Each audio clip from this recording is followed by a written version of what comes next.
وأشهد أن لا إله إلا الله وحده لا شريك له وأشهد أن محمدا عبده ورسوله.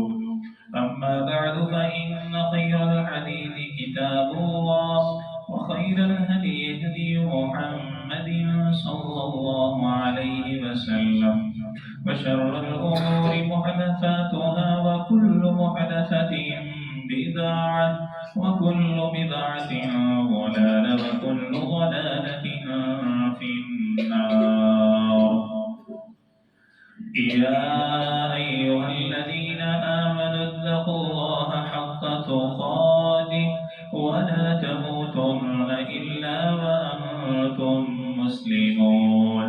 يا أيها الناس اتقوا ربكم الذي خلقكم من نفس واحدة وخلق منها زوجها وبث منهما رجالا كثيرا ونساء واتقوا الله الذي تساءلون به والأرحام إن الله كان عليكم رقيبا. يا أيها الذين آمنوا اتقوا الله وقولوا قولا سديدا يصلح لكم أعمالكم ويغفر لكم ذنوبكم ومن يطع الله ورسوله فقد فاز فوزا عظيما. أما بعد فأعوذ بالله السميع العليم من الشيطان الرجيم من همزه ونفخه ونفثه. بسم الله الرحمن الرحيم. وقل للمؤمنين يغضوا من أبصارهم ويحفظوا فروجهم. اللهم رب اشرح لي صدري ويسر لي أمري واحلل عقدة من لساني يفقهوا قولي واجعل لي وزيرا من أهلي. اللهم رب زدني علما اللهم رب زدني علما اللهم رب زدني فهما. اللهم إنا نسألك الهدى والتقى والعفاف والغنى. اللهم رب يسر ولا تعسر وتمم بالخير يا أرحم الراحمين. حمد